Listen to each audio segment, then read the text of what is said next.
Hello guys, welcome back to a new video. So in this video we are looking how to check the network usage of Poco M4 Pro 5G. So for that, go to the settings and just go to the connection sharing, and you can see the data usage option there.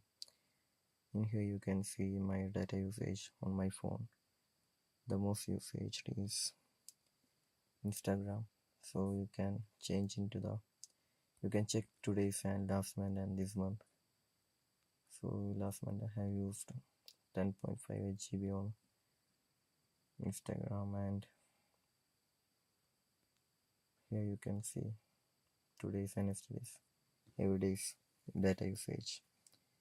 So this is the way to check the data usage in Poco M4 Pro 5G. So I think this video was useful for you. So just do like, share, subscribe to our channel. Thank you.